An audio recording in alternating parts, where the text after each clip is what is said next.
Hello, I'm Jantien Powell. This is Chapel Cottage Studio. We're using pastels. I always use Unison pastels, beautiful make of pastel, nice and soft and creamy. They'll layer well on your surface. They won't shed much dust. Beautiful pastels to use. I'm using Fabriano Tiziano pastel paper. Again, it's my favourite make. It's got a nice tooth to it, clings onto the pastels nicely. We've got a very empty little landscape here. Let's learn to do a tree on it today. I'm going to start with a navy blue. If you really want to be realistic, you can use a dark brown. Personally, I quite like my colours all to tone, and the blues tone with the greens really nicely. So I tend to go into blue colours. We're going to start, this is my formula for making a tree. We're going to start at the bottom of the trunk. I'm using the sharp edge on the pastel, and I'm going to go from the bottom of the tree trunk right up very gently to the top of the tree. One line. Very gentle. Practice using the side of the pastel, the edge of the pastel, until you can get a really fine line with it. The other thing I do is, as I'm doing my line up the tree, I drag the pastel and at the same time I rock it between my finger and thumb. I'm rolling it at the same time as pulling it, and that gives you a very nice, slightly uneven line. So I've done my first line. I'm coming down 2/3 of the way down. I'm going to make a little U shape like so, and then I'm taking another little line at a slightly different angle up towards the top, rolling and rocking and pulling the pastel. From this little U shape, I'm coming down to the base. That's going to be the trunk. Looks a bit clumsy at the moment, but don't worry, things are going to happen. I'm going to fill in the tree trunk, and here where it forks, I'm going to thicken up one side at a time and then let them slowly get thinner and thinner. And I'm going to do the same on the other half of the tree. Now, if you can do this shape, then you can draw a tree, because having done this, I'm then going to repeat it on this branch. So I'm coming 2/3 of the way down, making a little U shape and making a little rolly line out. And there's another branch coming off this one. I make the little U shape because it stops you going out at a right angle. It makes your angle nice and close, because you don't want your tree with big right angle branches. Having made this same forking shape, I'm going up this halfway down this one, and I'm going to do it again over there. And then I'm simply carrying on. Another one off that one, another one off this one, always holding it very lightly and allowing that shape, that one branch to keep forking into two branches. At the moment, all of this is right up the top of the tree, so I'm going to come right down here now, and I'm going to do that little U shape and a side branch. And from that one is going to come further out and off that one and off that one.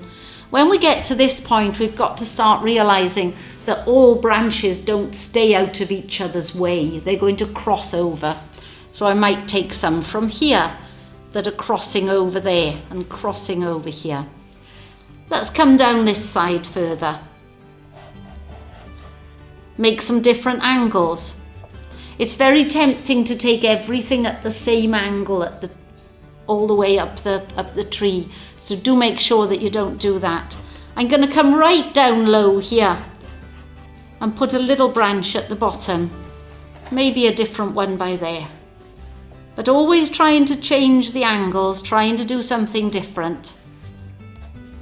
And there's the skeleton of our tree. Now, if we assume that the light is coming from this side, I'm going to use, maybe. Actually, I'm going to introduce a pale yellow, and I'm going to put a bit of light down that side with it. And I'm going to follow it here and there up the branches. so that we can get a feeling of one side of this tree being lit. You can also make some new branches with it. So we want most of the light on this side, just a little bit on the other side. There we are. Okay, now we've got light on the tree. We've got the skeleton of a winter tree, but this is summer. So let's make it into a summer tree. I'm going back to my navy blue. I'm gonna cut my pastel in half and take the paper off because it's much better to use then. Now I'm gonna use the pastel on the side because I don't want a sharp edge. I want a blurry tone, and I'm going to use it very, very gently. And I'm coming right across the front in an arc. What we have to notice is that the leaves don't follow the branches. The branches are bare. Off the branches come twigs, and off those come the leaves. So if you follow the branches with the masses of leaves, you will end up with a sausage tree, which we don't want. So branches go up, leaves come across the front in an arc shape. Have a look at the trees in the summer when you're out. Now, all of these arc shapes must be slightly different, and some of them will join each other. Some of them will come right across the front. Take a little one at the top, and we're starting with the darkest tone because this is our shadows. And on top of that, I'm going to go up a tone with a green. And I'm going to do the same thing, but I'm going to go mainly on the tops of the shadows and follow through, being just a little bit random, but always coming across the front of the tree. Remember that the leaves come in front of the trunk. Those leaves are coming towards you. They're going to cover the trunk up. So there's another layer. In the next layer, which is a paler green, I'm going to stop using it gently on the side, and I'm going to use the tip. And using the tip, I'm going to start, sounds a little bit like a woodpecker, I'm going to start putting these little dots in, which will give us just a bit more detail, making sure you go in front of the tree trunk. That dark colour stays behind like a bit of a dark haze. We'll make sure you go right to the end of the shadow. And in some places, the green is going to be quite thick. So in some places, I might colour it in and make a denser patch. As always, do be careful that you don't do everything the same size and everything the same shape. Some little dots on the outside and some coloured in bits and some bits that are really open and dotty. You've got to leave spaces for the birds to fly through your tree. If you fill everything in, it's going to be too dense. And if when you look at your finished picture, you think it just looks too solid, you've probably put too much on it.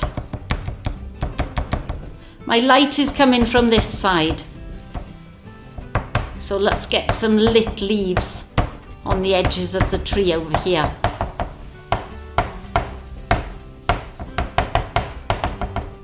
And I'm going to go again with a lighter shade, and my final shade is a really bright yellow. The bright yellow will put the sun onto the tree, and it'll just give us one more tone. And I'm going to make lots of these little dots. Really describe those lit leaves. Notice that all of my tree has a balance as well. You don't want it to be balanced like a lollipop. You don't want it too obvious, but you don't want it to fall over in the storms. So the tree needs a little bit of balance each side of it. Coming across the middle here and there.